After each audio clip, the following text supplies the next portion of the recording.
Hi, are you ready for this? So why do you hate maths anyway? It is actually quite logical. Let's find out.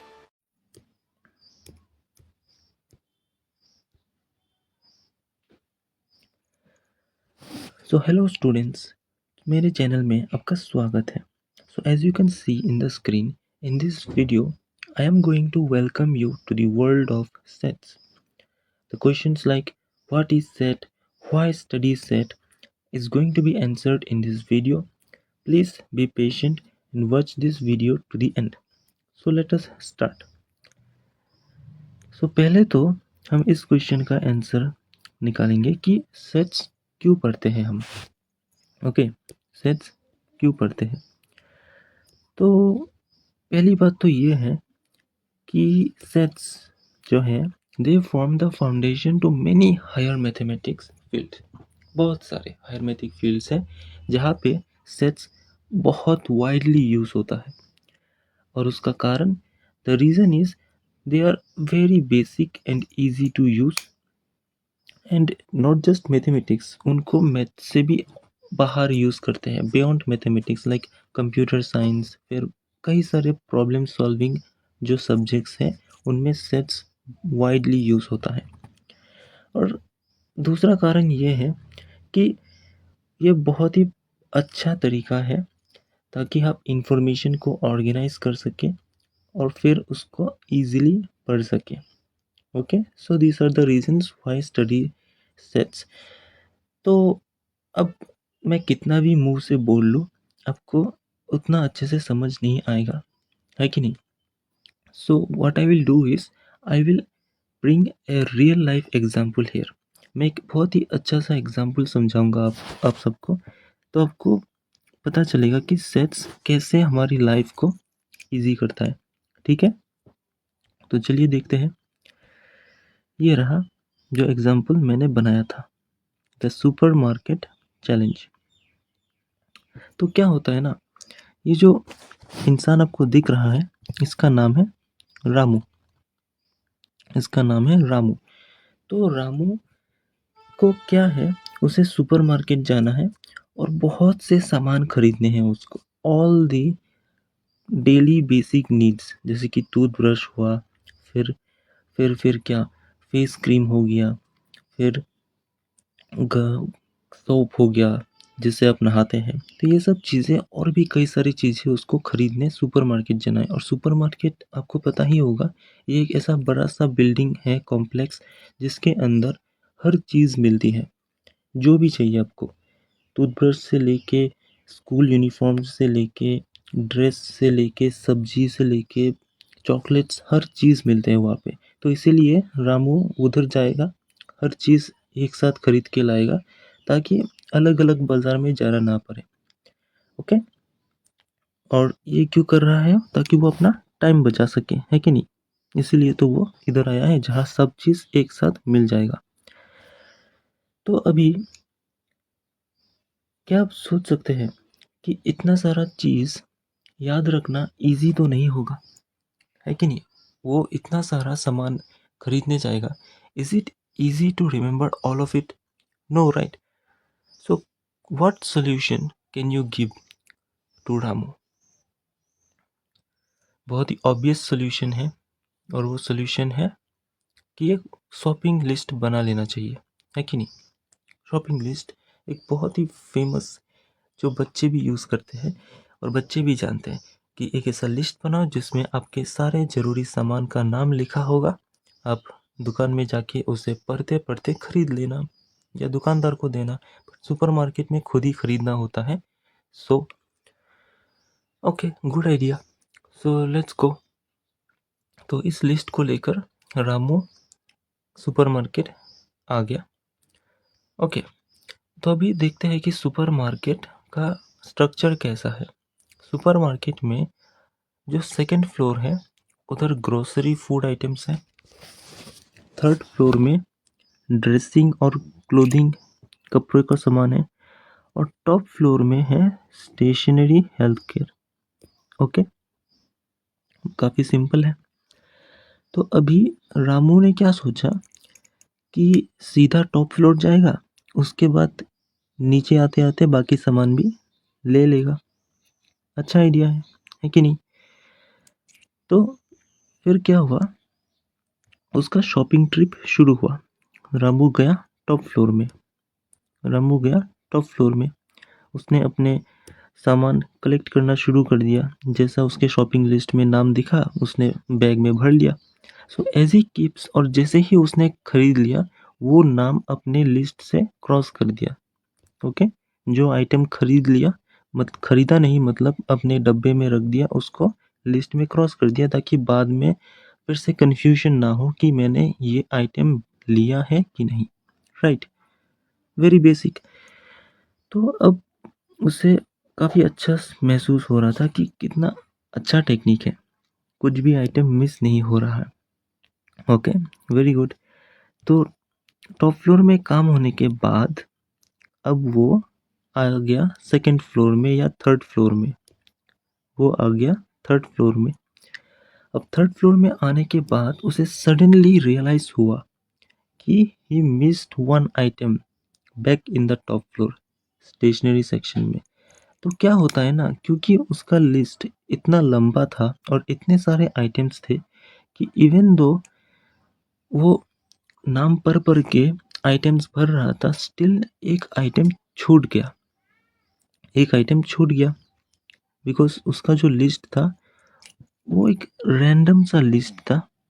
वो जो था वो एक random सा list था, उसमें सारे आइटम्स, जैसे कि टूथपेस्ट के नीचे लिख दिया पेन, फिर वेजिटेबल जैसे कि कोई कैप्सिकम, उसके नीचे आ गया पेंसिल। ऐसा ही रैंडम नेम से भर के रखा था।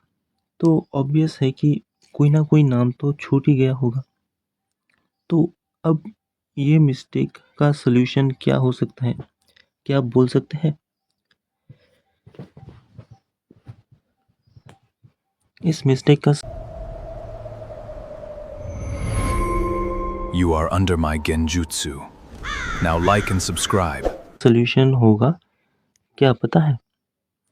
इधर ही इधर ही यही जो सॉल्यूशन है ना, इसी में सेट्स का यूज़ होगा। क्या होगा देखते हैं, आइडिया क्या है वो देखते हैं। अगर रामू ने सुपरमार्केट का जो टेक्निक है वो उसने भी यूज़ कर लिया अपने शॉपिंग लिस्ट में। क्या टेक्निक था सुपरमार्केट में? सुपरमार्केट में एकदम टॉप फ्लोर में जो था वहाँ स्टेशनरी और हेल्थ केयर आइटम्स रखा। सारे के सारे स्टेशनरी और health care items top floor में हैं। फिर सेकंड फ्लोर में क्या था? सेकंड फ्लोर में क्या था? सारे के सारे ग्रोसरी और फूड आइटम्स सेकंड फ्लोर में। फिर थर्ड फ्लोर में सारे के सारे ड्रेसिंग और क्लोथिंग आइटम्स।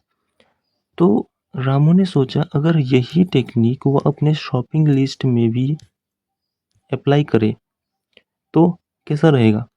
वो क्या करेगा, वो अपने शॉपिंग लिस्ट में सेक्शंस या हेडिंग्स बनाएगा। हेडिंग कैसा रहेगा कि स्टेशनरी, उसके अंदर वो अपने सारे स्टेशनरी आइटम्स के नाम लिखेगा। फिर एक दूसरा हेडिंग बनाएगा जिसमें वो groceries and food items heading होगा, नीचे सारे खाने की चीज़ों का नाम लिखेगा। ऐसे ही वो और भी हेडिंग्स बनाएगा अपने ज़रूरत के हिसाब से। तो अब खुद सोचिए, अब ये वाला शॉपिंग लिस्ट लेके जब वो शॉपिंग हॉल में जाएगा, वो सेम सुपरमार्केट जाएगा नेक्स्ट टाइम जब वो जाएगा, तब क्या ये मिस्टेक होगा?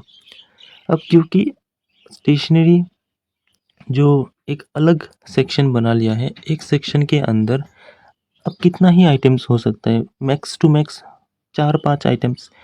अब जो है ना, कोई ऑब्जेक्ट मिस करने का चांस कम हो गया है पहले के कंपेयर में, है कि नहीं? अब खुद इमेजिन करिए सिचुएशन को, अगर बहुत सारे आइटम्स खरीदने होंगे तब एक ना एक आइटम मिस हो जाता है नॉर्मल शॉपिंग लिस्ट के स्ट्रक्चर में। बट ये वाला जो स्ट्रक्चर है, ये जो टेक्निक है सेक्शन और हेडिंग बना के, उसमें तो गलती होने के चांसेस कम हैं, है कि नहीं? बस यही जो है हमें दिखाता है कि सेट कितना यूज़फुल है। हमने जो पीछे हेडिंग और सेक्शंस बनाया था वो एक्चुअली में सेट बनाया था हमने, है कि नहीं? पहले सेट में हमने सारे के सारे स्टेशनरी आइटम्स के नाम लिखा। दूसरे सेट में हमने सारे ग्रोसरी आइटम्स, तीसरे सेट में हमने हेल्थ केयर के आइटम्स जैसे कि फेस पैक, बोरो प्लस वगैरह वगैरह, है कि नहीं? So this is exactly where the mathematical concept of sets makes its grand entrance, and this is just the beginning. Sets को बहुत वेराइटीज और बहुत ही अलग अलग टेक्निक्स में यूज़ कर सकते हैं, कहीं भी यूज़ कर सकते हैं। एक्चुअली इसका ज़रूरत पड़ ही जाता है। ये एक बहुत ही बेसिक सा टूल है। तो आइए अब हम समझते हैं इसका डेफिनेशन। तो सेट्स का जो बेसिक डेफिनेशन है वो छोटा है, बुक में जो है आपका, set is a well defined object, नहीं, set is a well defined collection of object. Okay, collection of object, distinct objects, जैसे कि आपके बुक में है, आप वही पढ़ेंगे, यहाँ मैं आपको एक्सप्लेन करूँगा। तो सिंपल है कि अगर आपने कलेक्शन ऑफ ऑब्जेक्ट्स लिया तो वो एक सेट हो गया। तो फिर ये जो वेल डिफाइंड शब्द है, इसका क्या मतलब है इस डेफिनेशन में? What is the use, like इसका कुछ तो यूज होगा, राइट? इस कुछ भी ऐसे तो नहीं लिखा होगा, इसको कोई कारण होगा। तो इसमें हम बाद में आते हैं, पहले हम सेट्स के कुछ एग्जांपल्स देखते हैं। ओके, तो कुछ रियल वर्ल्ड एग्जांपल्स देख लेते हैं। जैसे कि हमने अभी पढ़ा था, जो सेट एस था हमारा, वो स्टेशनरी आइटम्स का था, स्टेशनरी, एस फॉर स्टेशनरी। फिर सेट डी में आता है हमारा ड्रेसिंग, कि क्या क्या कपड़े खरीदने हैं, वो सब इस सेट में लिखा। फिर सेट जी में हमने ग्रोसरीज लिखा, फिर फूड आइटम्स लिखा, right? So now he gathers all these items in the set S before ever moving to set D. जब तक उसका set S कंप्लीट नहीं होगा टॉप फ्लोर में, वो दूसरा सेट यानी कि थर्ड फ्लोर आइटम्स में जाएगा ही नहीं। तो कोई आइटम छूटेगा ही नहीं, तो उसको बार बार ऊपर नीचे आना नहीं पड़ेगा, टॉप से थर्ड फ्लोर, फिर से थर्ड फ्लोर से top floor. It is waste of time, right? वो अपना टाइम बचाने के लिए ही तो सुपरमार्केट गया था, जहाँ पे हर चीज़ एक साथ मिल रहा था, राइट? बट उल्टा ही हो गया, क्योंकि उसने अपना शॉपिंग लिस्ट को ऑर्गेनाइज्ड नहीं किया था। बट अभी सेट के हेल्प से वो ये गलती फिर कभी नहीं करेगा, है कि नहीं? तो चलो आगे देखते हैं। हाँ, आगे हम क्या पढ़ेंगे? हम वेल डिफाइंड, जो ये है ना वेल डिफाइंड, इसका रियल एक्चुअल मीनिंग क्या है, उसके गहराई में जाएंगे हम लोग। And that's it for this video. Like and subscribe अगर आपको मेरा एक्सप्लेनेशन और मेरा स्टाइल पसंद आया है, तो आई होप आप लाइक और सब्सक्राइब करेंगे। एंड आगे और भी बहुत ही इंटरेस्टिंग एग्जांपल्स लेके आऊँगा मैं आपके लिए। जस्ट आप वीडियोस देखते रहना, एंड आई एम श्योर जब मैं ये चैप्टर कंप्लीट करूँगा, सेट आपके लिए बच्चों का खेल हो जाएगा, बाहर निकला। You get 1,000 crore points for watching this video. See ya, goodbye!